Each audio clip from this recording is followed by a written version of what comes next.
নমস্কার বন্ধুরা, কেমন আছেন সবাই? আশা করি সবাই ভালো আছেন। তো আজও আমি আবার কাতল মাছ, আলু ডাঁটা টমেটো দিয়ে একটি তরকারি করব। সেজন্য আমি মাছটা আগে হলুদ লবণ দিয়ে ভেজে নিচ্ছি। তো মাছ ভাজা কিন্তু আমার হয়ে গেল, সুন্দর লাল লাল করে এপিট ওপিট ভাজা শেষ। এবার আমি নামিয়ে নিচ্ছি। নামিয়ে নিয়ে এই কড়াইটাতে আমি খানিকটা তেল দিয়ে দিব। তেলটা দেওয়ার পরে দিয়ে দিব কুচানো পেঁয়াজ। পেঁয়াজটা যখন সোনালি রং হয়ে যাবে, ভাজা ভাজা হয়ে, তখন আমি এখানে অ্যাড করব পেঁয়াজের পেস্ট 2 চামচ। পেঁয়াজের পেস্টটা দিয়ে একটু নাড়িয়ে নিচ্ছি যাতে একটু ভাজা ভাজা হয়, ভালো লাগে এরকম করে রান্না করতে। তারপরে যাবে এখানে হলুদের গুঁড়া, যাচ্ছে মরিচের গুঁড়া, তারপরে দেব ধনে জিরে আর স্বাদ মতো লবণ।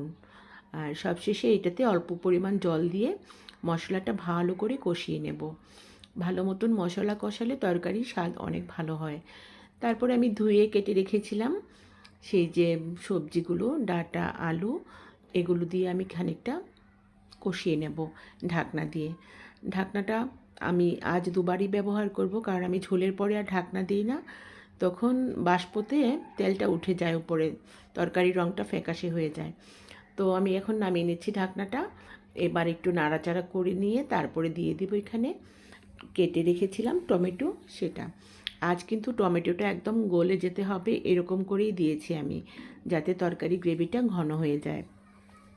তো দেখুন আমার তরকারির কষানোটা কিন্তু খুব সুন্দর হয়েছে, একদম টমেটোটাও গলে গেছে।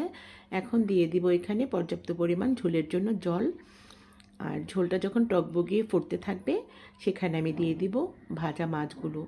ভাজা মাছ, ডাঁটা, আলু সব কিছু যখন সিদ্ধ হয়ে যাবে, তখন আমি এটাতে আজকে নতুন একটি মশলা ব্যবহার করব। অনেকেই খান, আবার অনেকে খান না।